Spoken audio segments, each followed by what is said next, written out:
new, and this is for my strain of thought. So this is the ugly truth behind clean energy. Now, we hear a lot of talk about clean energy. I was curious, though, at what real cost of this reusable energy push is there? So I did a lot of research into it.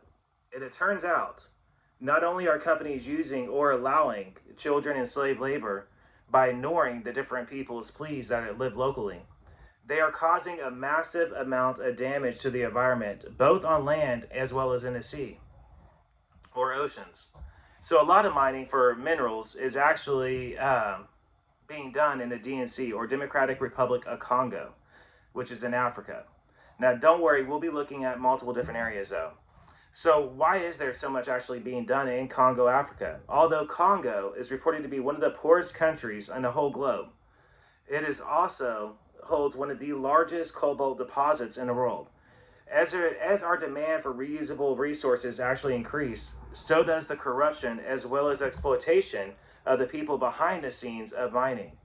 There's a major high number of women and children that are basically being forced to work in the mining and basically are exposed to the dangers of it. You have to understand some factors here. Hold on. Yeah. There are massive industrial mines, right? Which mainly are basically owned by different Chinese companies at this point. There are also smaller scaled mines, and these mines are known as artisanal mines and worked by artisanal miners.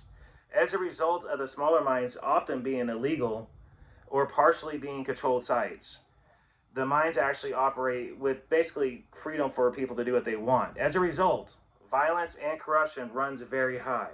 Now, the artisanal miners themselves, many are children, okay? See, it's illegal, so they face arrest, injury, or even possibly death if they're actually caught mining. So the smaller mines that are illegal, they actually operate with manual extraction techniques. They contribute, however, around 30% of Congo's cobalt output.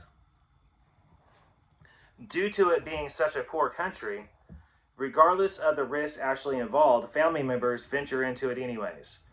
And normally these are also somehow Chinese-owned mines too.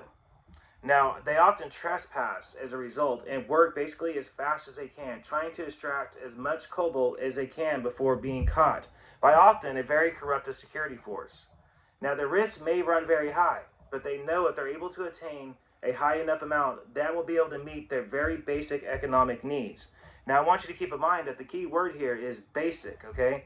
So in artisanal mining, the dangers are actually very, very real. Lives are often cut short due to the mines collapsing and the victims ultimately being buried alive underneath the huge mounds of rubble. There is an absence of adequate safety protocols in that region, so there is no accountability whenever accidents and lives are cut short. This leaves the community members very vulnerable as well as unprotected. Also important to note that the CDM, or Congo, and I'm just going to spell this out, DONGTEN mining, which is part of the Chinese International Zhejiang, or ZheJinAng HUAYOU Cobalt Company, which actually is operating the largest cobalt mines in Congo. That company is. They also control, as well as other Chinese companies, of the smaller mines as well. So they control a majority of those as well. In fact, Amnesty International has actually accused Huawei of purchasing cobalt from artisanal mines that basically employed children to work in those unregulated, hazardous conditions. Of course, they did what all corporations do. They took a half-hearted pledge to end the practice. Many have said, however, that they continue to do just that, the opposite, and still use slave labor and children labor. There is plenty of evidence that actually supports that as well. They know, though, if they get caught, it actually violates Congolese law and disregard child labor laws. The policies were set by companies, surprisingly, Apple, Microsoft, and even Volkswagen were some of the big corporations that put these policies into play. It's very hard to prove that companies like them, as well as the Chinese ones, are actually violating the law. And we're going to find out why in just a minute, due to basically their secretive and clandestine practices. the Chinese actually maintain dominance as well as influence in which are done basically in collaboration with local authorities. So what that is basically saying is, because of the amount that the Chinese actually own of the mines, with their company holding majority of those things, they can actually influence the local authorities. So they can basically do what they want to anyways. So this is actually done, as you probably guessed, by paying them off with lots of money. And I do mean lots of money is going around. Now, the extremely high amount of child labor in the Congo mines remains a very much high concern for human rights groups. These children, you got to understand, are as young as 4 through 6 years old that are involved with mining cobalt rich dirt. Now understand that exposure to the cobalt without proper safety has very significant health risk. Some are cancer, lung disease, and even heart failure, and even more. Even though there is a global effort to stop child labor with very weak enforcement, that actually allows a problem to continue going unchecked. Getting worse with global demand of green energy. How is it done? It is unregulated cobalt extracted by artisanal miners that enters the global supply chains through different secretive channels and black markets. With basically Chinese traders who are playing the majority of the roles of the secret cobalt market. Now, ultimately, it allows this distribution to continue. The raw material, it goes along with the clean cobalt. So when they say clean cobalt, that means legally mined cobalt. And when they say dirty cobalt, it means from artisanal mines or smaller mines or illegal mines. Now, however, it all makes its way to the large companies involved with the production of smartphones, laptops, and electric cars or electric vehicles. The Chinese being and owning the larger major cobalt mines, it actually allows them to maintain dominance of that local production and the global supply chain as a whole. Now, literally, over the past decade, though, they basically hold majority of it. There are thousands of children involved with mining, cobalt. Now, you got to keep in mind that over half of the world's cobalt supply actually comes from the DNC or Congo. Just as well as 20% of that is actually mined by hand and done by children workers. It is not uncommon to see mothers actually holding their infants while their older children are working. So there's waterways basically, and the mothers will be inside the water with the infants keeping cool while the older kids are going to work.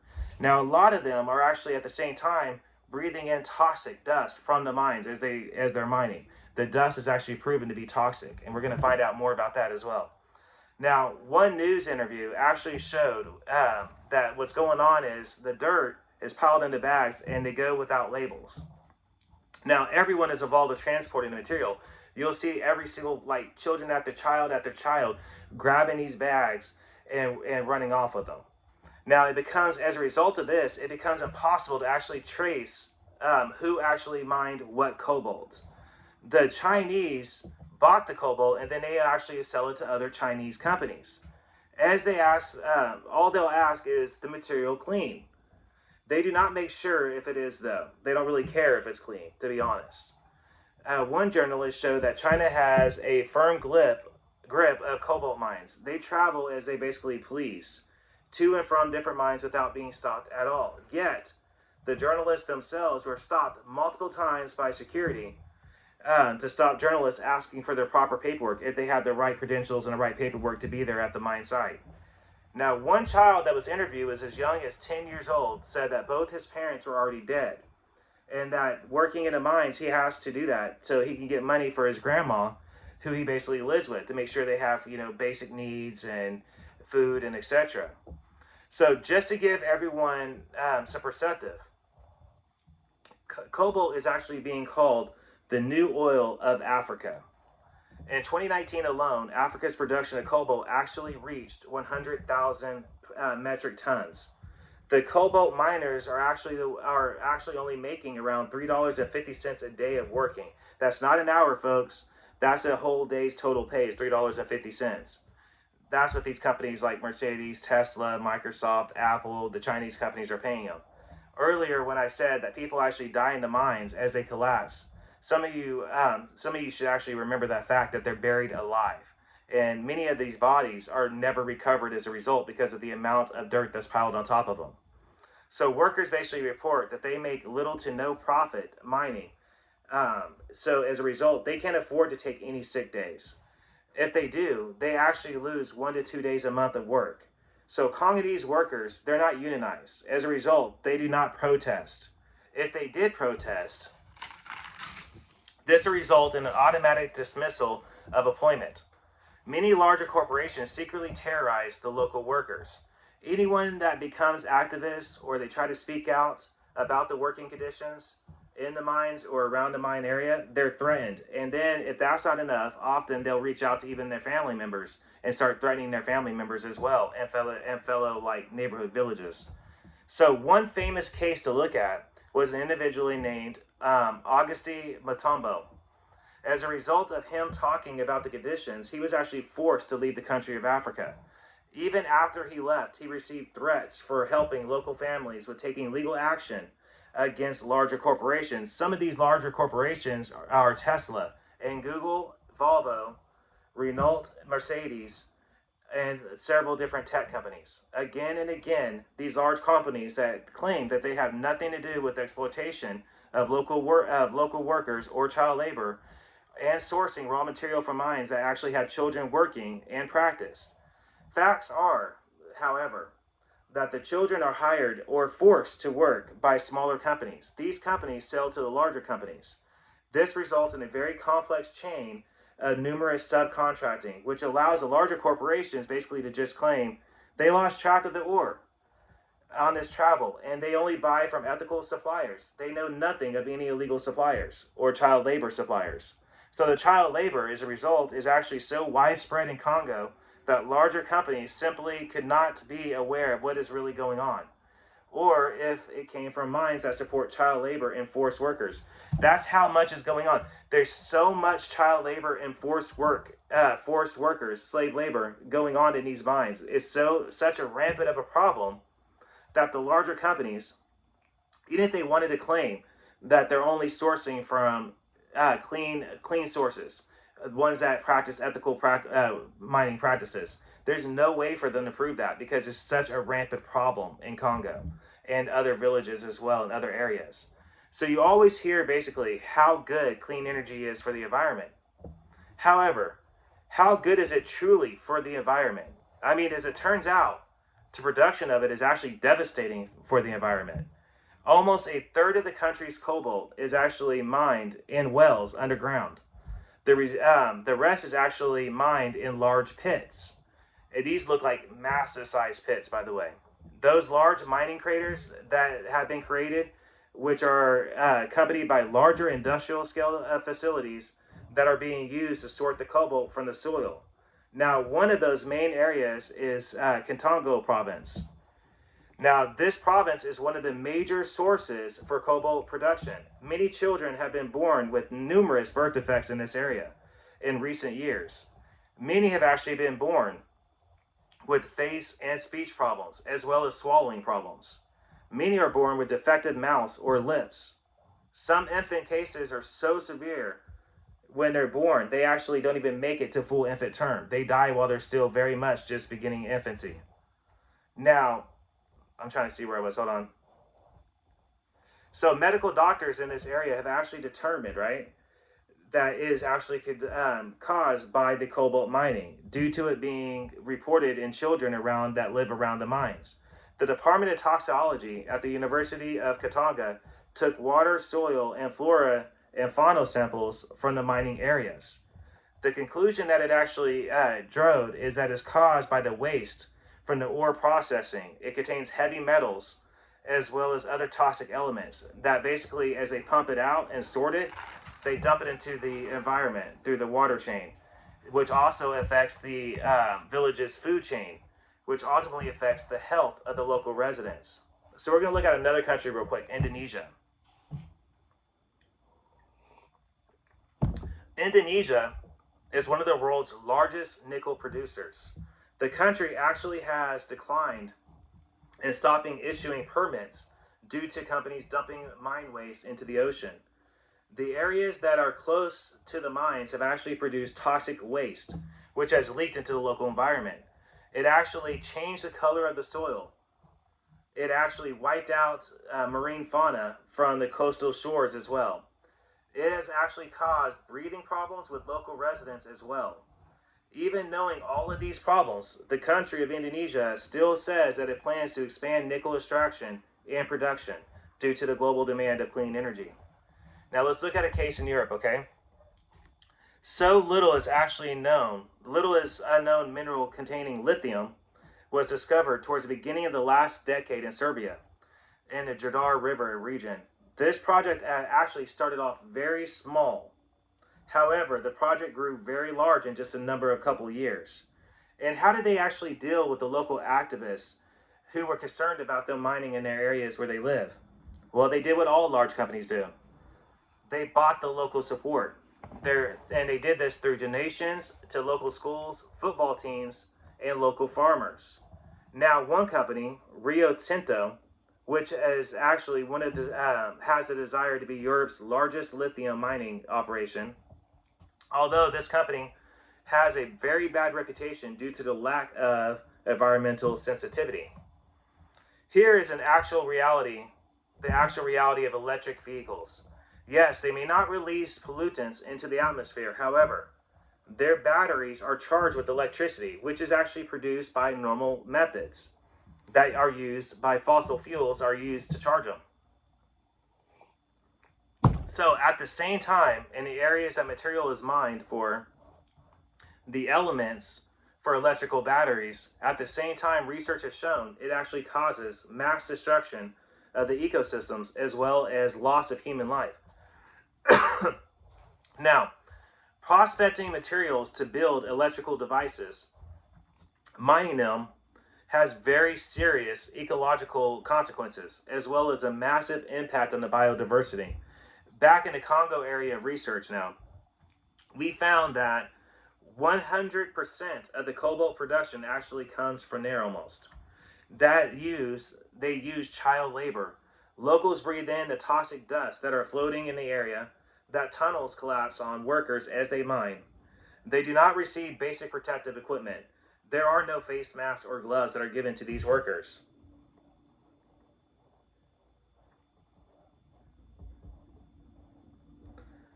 So, local villages' water is actually contaminated by the discharge of waste from the mineral processing plants, where they process the ore and separate it from the dirt. They pump out that liquid and they pump it out into the water supply chain. As a result, it's actually poisoning the water, both for the environment and the people that are used to using that, okay?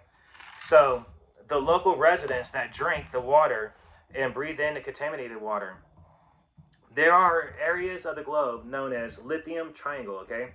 And that is known in South America. This area is Chile, Argentina, and Bolivia.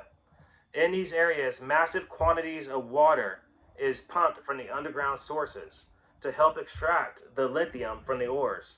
The practice has actually been found, however, to lower groundwater levels as well as the spread of deserts. We're going to find out how it contributes to the spread of deserts.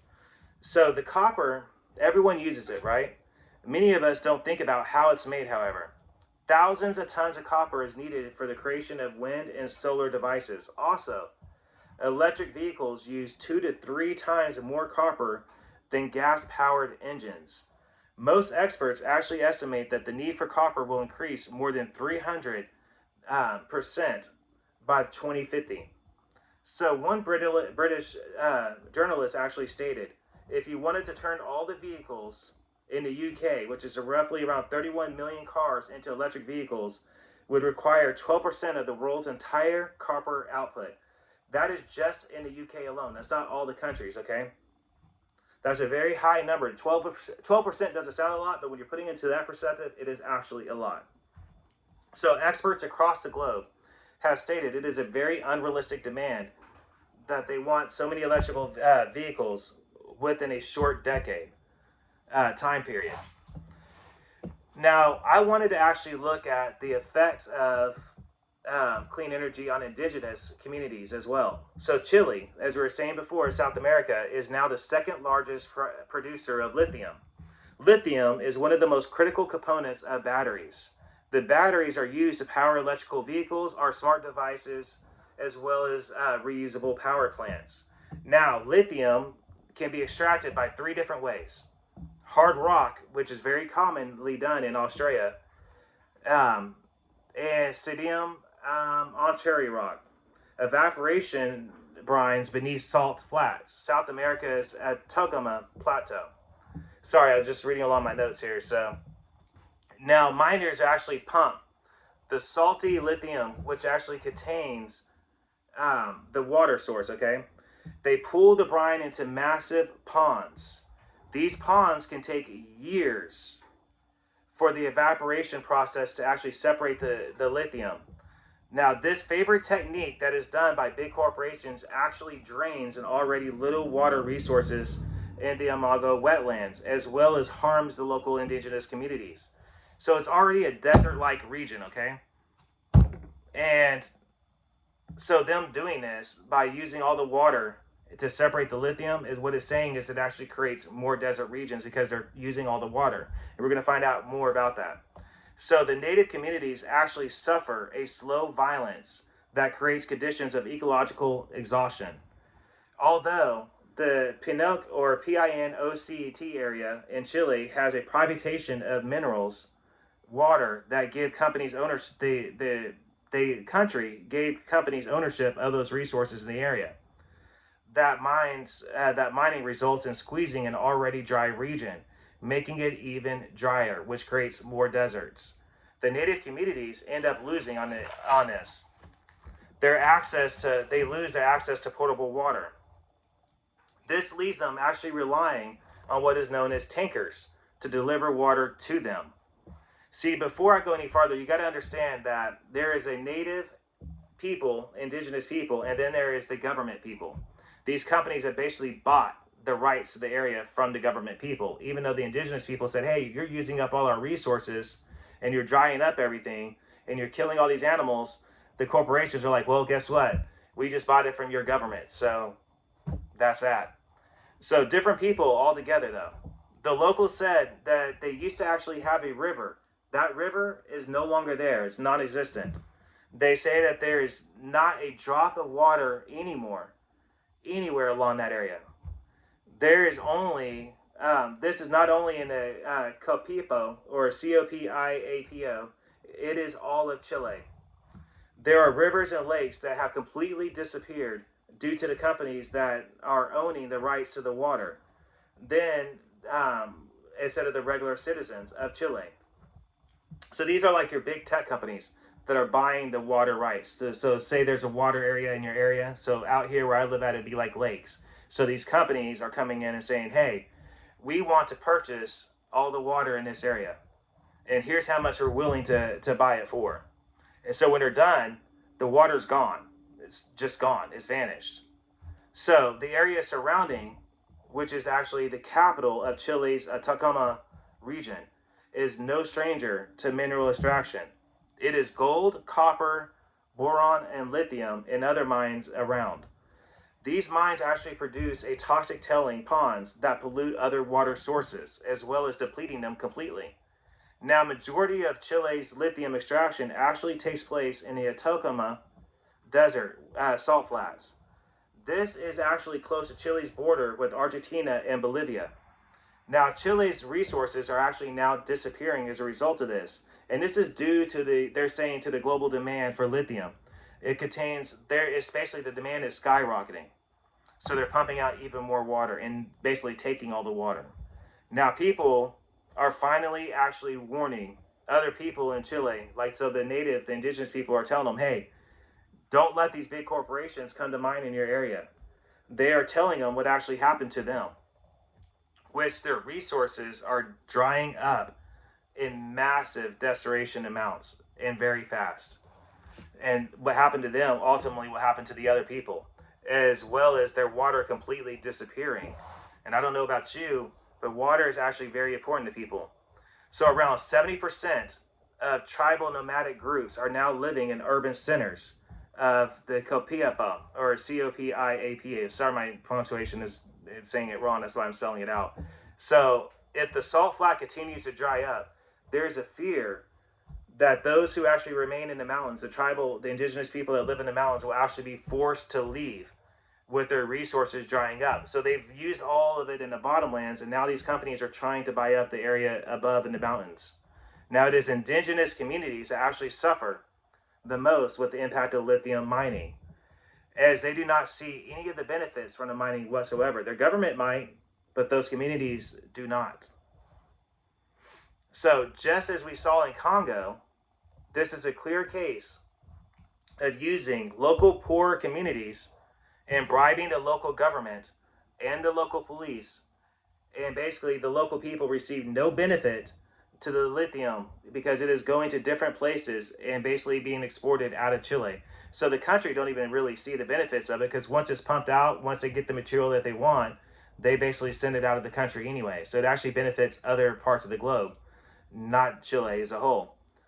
Now, yet they will actually suffer from the contamination and the devastation to their lands. It all goes to basically the green energy global north is what they called it. Despite the local people keeping mining operations at bay, there's still half a dozen mining companies that are exploring this area daily. That means as we're talking, as you're listening to this right now, they're still exploring ways to go around the indigenous communities' rights and what they're trying to do, and paying off whoever they need to basically get more resources. So the ecological impact of lithium mining in that area is a very serious issue. It is around 80% of the salt flats where they are. The animal species that are native to that region are actually critical, or migrating birds. That are around 53 different animal species that live in the wetlands. 17 of these are actually considered endangered in Chile. So I want you to understand they have local ones, and they're saying that birds that migrate to the area are in jeopardy of becoming extinct because their resources that they would normally migrate there to use is getting depleted. So lithium prices drop. Demand is growing past for the clean energy. As a result of lithium prices dropping, the demand for clean energy is increasing. So that in USA, Europe, and China, which are three top consumers of minerals, professionals in Chile say that between 2019 and 2030, a six-fold increase will actually happen, which is nearly 80% of the product that is mined will be for electrical car markets as a whole. The local natives say that if they don't have water to make life in the mountains, then they will just become another indigenous cultures in Chile to be actually exterminated for resources. That's what they're saying, because they can no longer survive. The resources that they're used to using and have used for centuries is being depleted because government's allowing these corporations to buy the rights to their water, soil, dirt, rocks, and everything else. So people need to understand that any type of resource extraction is actually harmful to the planet due to them actually removing raw materials as a result in soil degradation, water shortages, biodiversity loss, damages to the ecosystem, as well as increasing global warming. Now, lithium extraction actually harms the soil as well as causes contamination. The huge demand is actually jeopardizing local natives' access to the critical water and the production of lithium throughout the evaporation ponds. Actually uses around 21 million liters per day to produce lithium. This is approximately 2.2 million liters that they need to produce just 1 ton of lithium. So they're basically using 2 million liters of water just to produce 1 ton of lithium. One. Now, as a result of this, serious water conflicts in different communities such as Toronto and the north of Chile. Now, outside of Chile, Argentina, Bolivia is USA, followed by Australia and China, that have the largest producers of lithium. Now, I want you to understand how dire this situation is, because, like I said in these notes, I'm just making sure I touch bases on everything that I wanted to touch bases on. We looked at Indonesia, we looked at Congo, we looked at South America. This stuff is no joke.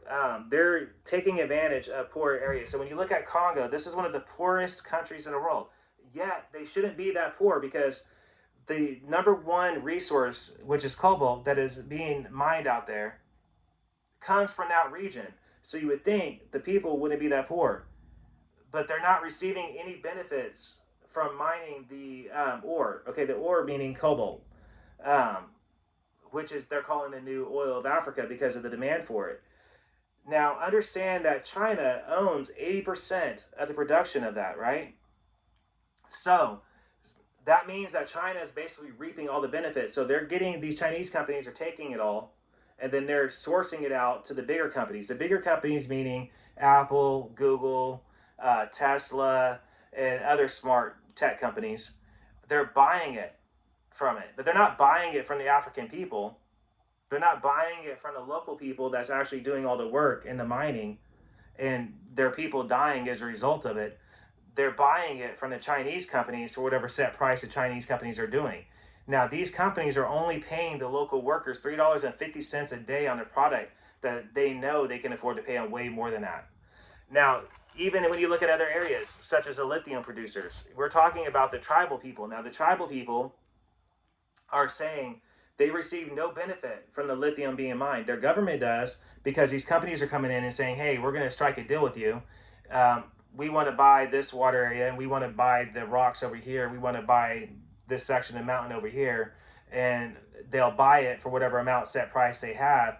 They use all the resources out that they can. Once they're done with the resources, hence why I was talking about the mountain, they said that they're warning other people that live on the mountain, because what happened below the mountain will ultimately happen to them, and they'll become extinct. When they said extinct, it means their way of life is becoming extinct. They can no longer live the way they've always lived, because their resources are just getting depleted for the name of clean energy.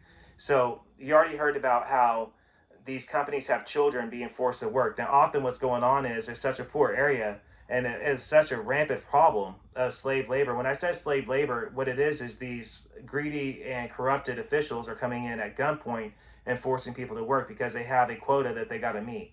So they meet that quota, they're forcing them to work. Now, granted, a lot of them don't have to be forced to work, and that's the weird twisted part of this is they're just working as children. The children are going, we're so poor, we're going to be able to do the work anyways. But they're not providing them with like face masks. Like here in America or Europe, we demand a certain type of work environment. We want face masks, we want respirators, we want the mine to be set up a certain way so that it won't collapse on people. But there, they don't have any of that.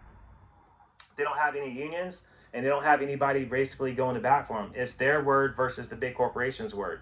So that's why mines are collapsing. They're building them at such a rapid rate to get the resources, but they're not building them correctly. So the mines are collapsing on the people, and they're just gone. They're buried alive.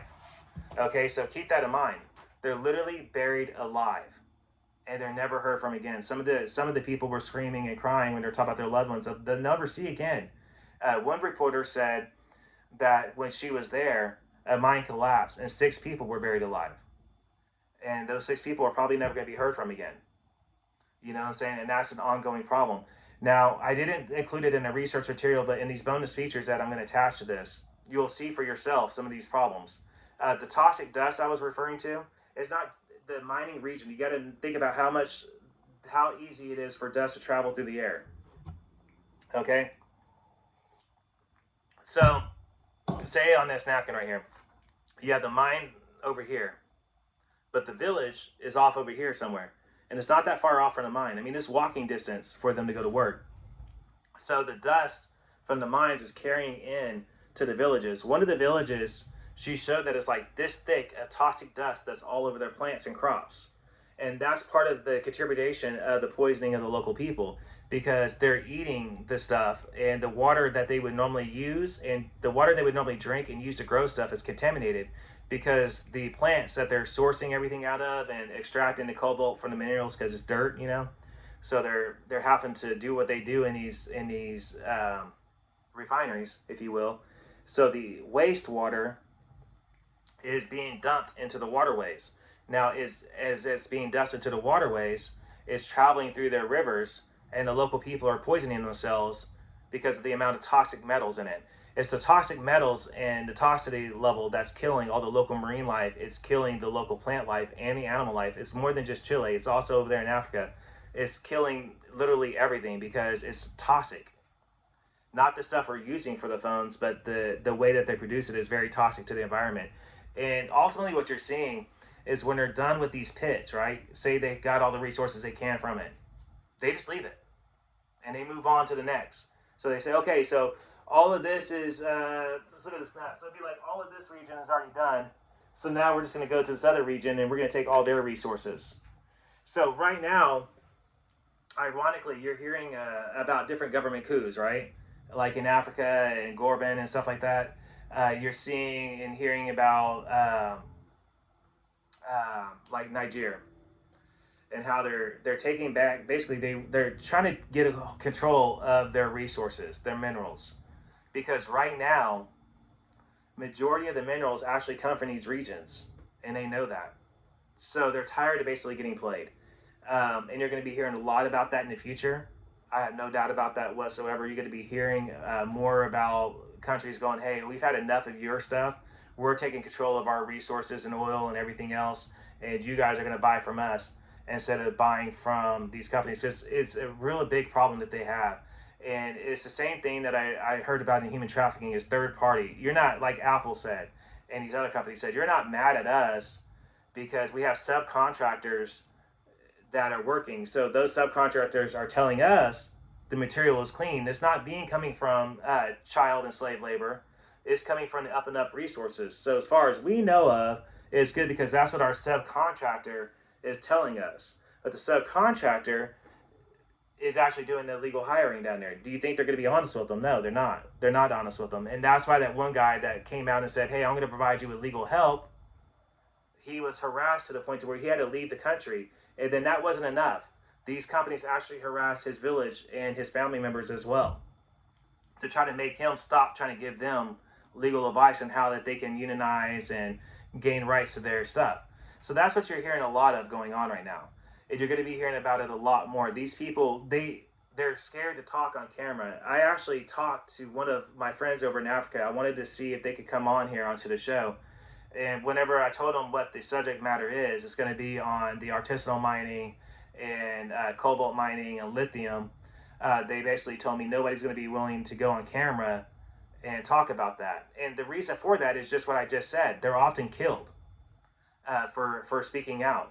These companies don't want this stuff out. You know what I mean? But this is the ugly truth, hence the title, the ugly truth behind clean energy. The ugly truth behind clean energy is they're using child labor, they're using slave labor, they're actually causing devastating effects to the environment. These craters that you're seeing, they're massive size, like multiple football size craters, and they're very deep because of how deep how deep the actual sources are for the mining. Now, when you're done with it, they don't clean up the mess. They just move on to the next area and start mining over there.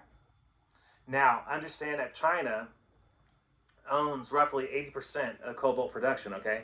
That means that they basically have a very good control factor voice in the market. You know, they could say, hey, that's not happening, and, you know, because they have the money to basically, they're the main supplier, and it's their word versus these other people's words. And these other people don't have the legal people to back them up. Now, when you look at lithium and copper production, it's the same thing. It boils down to the way they're developing it. Whenever the water that they're using to extract the material, they're pumping that water into local resources. And that water is very toxic and it's causing birth defects. It's causing loss of life and it's poisoning their crops around the area. So that's why you're seeing such a demand right now with companies having to withhold a certain standard. I don't know if you've heard about it, but even in North America, there's some tribal places in North America that they want to be able to do lithium extraction, etc. here in America, but the standards are so high that a lot of companies are still going overseas to do it because they're trying to find the most cost-effective way to get the resources they need, and often those cost-effective ways come at the hands of lives lost and devastation to the environment, such as what we saw in Chile. They're pumping out so much of that area is dry area. It's already like a dry desertish area, but they used to have certain waterways, and like those people said, hey, the water's gone, the rivers are gone, the water resources are gone, and they just move on to the next area. So the local people, they're not getting no benefit from this. You know what I'm saying? They're not paid correctly. I mean, think about it. They're literally paid $3.50 to mine all day long. That's not an hour, man. That's $3.50 they're getting paid for the whole day's worth of work. That's slave labor, man. And think about the metric tons thing that we talked about, and how much water they're depleting just to produce 1 metric ton of lithium and copper. Okay, so that's when they're done with that water, they're basically repumping that out. Okay, and these salt flats, once it evaporates to the point to where they can actually extract the lithium, they're done with it, and they just leave it. So it ends up creating a desert-like region. And that's what they're talking about, how all their resources are drying up. But luckily, the tribal people out there are saying to the other tribal people, hey, don't let them come up and do what they did to us down here, because they will, and then they're just going to move on to the next area after they basically screw you over. Because again, like one Chile person said, we don't have any electrical cars in Chile.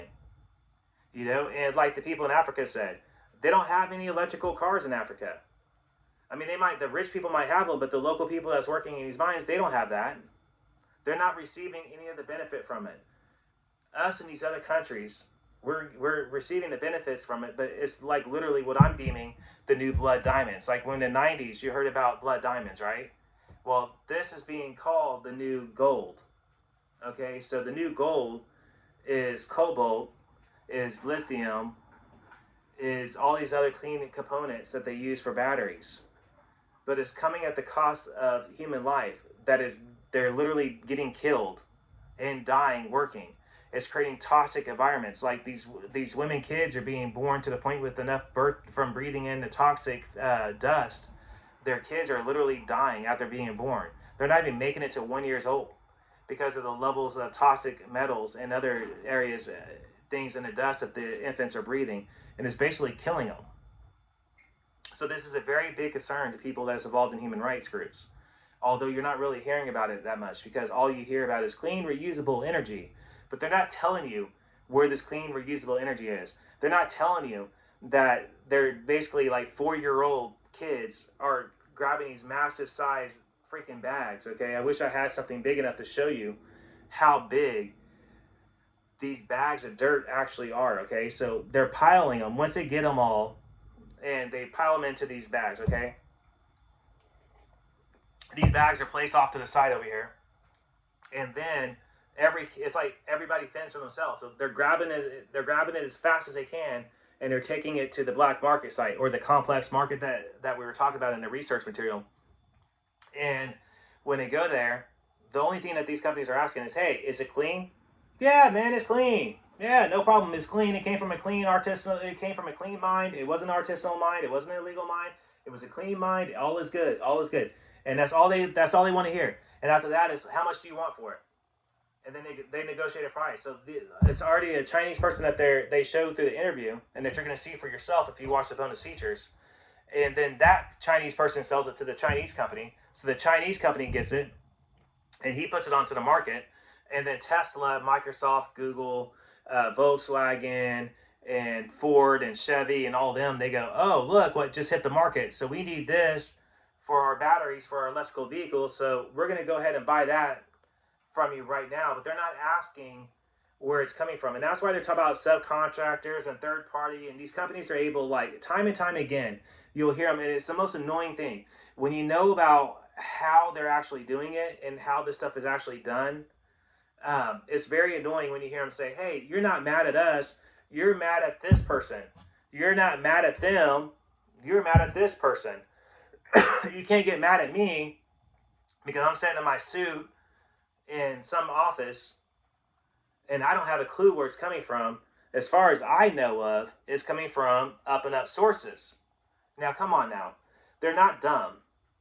They know what's going on. They have groups there. That's why you heard about the one person, the famous person that we were talking about, and who tried to get help for his community. He was harassed by Tesla and other companies to the point to where he had to leave.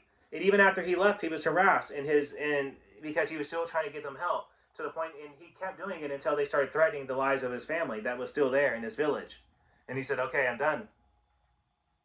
Well, I think that's what he ended up saying, but because I never really did hear much more about him. But that's what's going on. I mean, so these companies know what's going on, but they're able to look at you with a straight face and say, hey, it's all good. It's all good. It's clean. It's natural. It's great for the environment. But is it really? Because when you look at the production, when you say good for the environment, what's good for the environment? Your car might, quote unquote, be good for the environment, but it's actually not. I want you to remember something. Not too long ago, a whistleblower came out of China, and that person filmed miles. It was multiple miles long of electrical vehicles. Okay, as far as I know of, that guy is gone now. Just kind of vanished. But the reason why that area in China has those cars piled up the way that they did is a very simple reason. It's because scientists have no actual way to measure the lengths of what they need to in the ground to bury the used product. So, see, like any battery, it's only going to last so long. You know, like when you get a new cell phone, it's great for a while, but then, you know, you have to constantly keep it on the charger. It's because the battery's getting wore down. You know what I mean? Because you're using it so much. But they have no actual measurement to how long it's going to take or how deep they need to dig for it to safely be for the environment. So they just pile them all along wherever they're piling them at. So that's something that you need to keep in mind. Ultimately, what I would like to do, when I hear these politicians push for green energy, I often will tell them on their Twitter accounts or underneath an article that they're releasing out, did this come at the hands of slave labor? Did this come at the hands of child laborers? Did this come at the hands of costing indigenous people their lands and their way of life? Killing animals, because a lot of these animals are they're like when we talk about South America, that's where they're from. But you're taking their waterways that they used, and they're basically drying them all up, and it basically kills the animals. So how good for the environment actually is it? It's really not that good for the environment. The end product might be, but to make that product is very much not good for the environment. It's actually extremely toxic for the environment. And that's our point with this. That's why I said the ugly truth behind clean energy. Now, I want you guys to stay tuned. I'm going to be making a bonus feature slide for this. And you guys will hear it. Like, I'm going to attach different, like, and make a little mini documentary. So you guys can see for yourself the faces that's involved with the mining, the faces, the indigenous people. You can hear for yourself them talking about what they're going through. You can see the deserts for yourself. You can see the cobalt miners, the kids working in the valley, and the women holding their children, and the toxic water.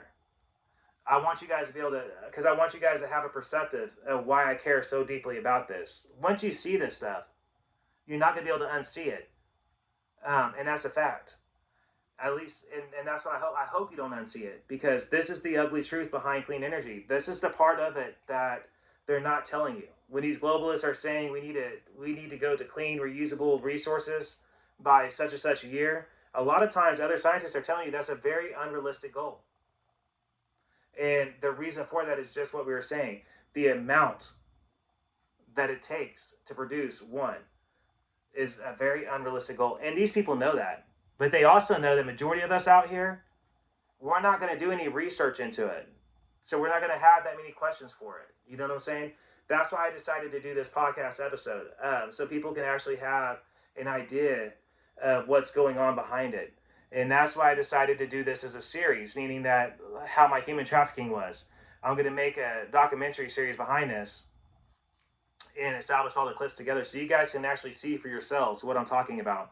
You'll see the dust on the plants, and you'll see and hear everything yourself. So hopefully by the end of that, you guys will have a much deeper understanding of clean energy and a true cost behind clean energy production. See, what I'm getting at is the cost and the production rate of it is horrible. It's devastating for the environment. It's devastating for human life. It's a very ugly business, and they're not telling you the whole truth. They really are not telling you the whole truth. They're only telling you the good parts. They're not telling you the truth. They're not telling you how it's produced. They're not telling you where it's coming from. They're not telling you who's involved in it. They're not telling you about the subcontractors. They're not telling you about the harassment of local villages. They're not talking to you about how they're using up all the water and basically making another desert area as a result of using all the water, and they're just packing it up and saying, hey, indigenous people, go screw off. You don't have no part of that because your government said it's all right. We bought the rights from them, so you just need to back up. You know what I'm saying? They don't want you to know about that. You know what I mean? So hopefully by the end of this episode and by the end of that, you guys will have a better understanding of what the actual clean energy is and what's going behind it, because it's a very ugly business and it's not a good one. So again, this has been Mike from Mike's Random Thoughts. Everybody have a great day. Stay tuned. Watch the bonus feature so you guys actually can see and hear what I'm talking about. Everybody have a good day.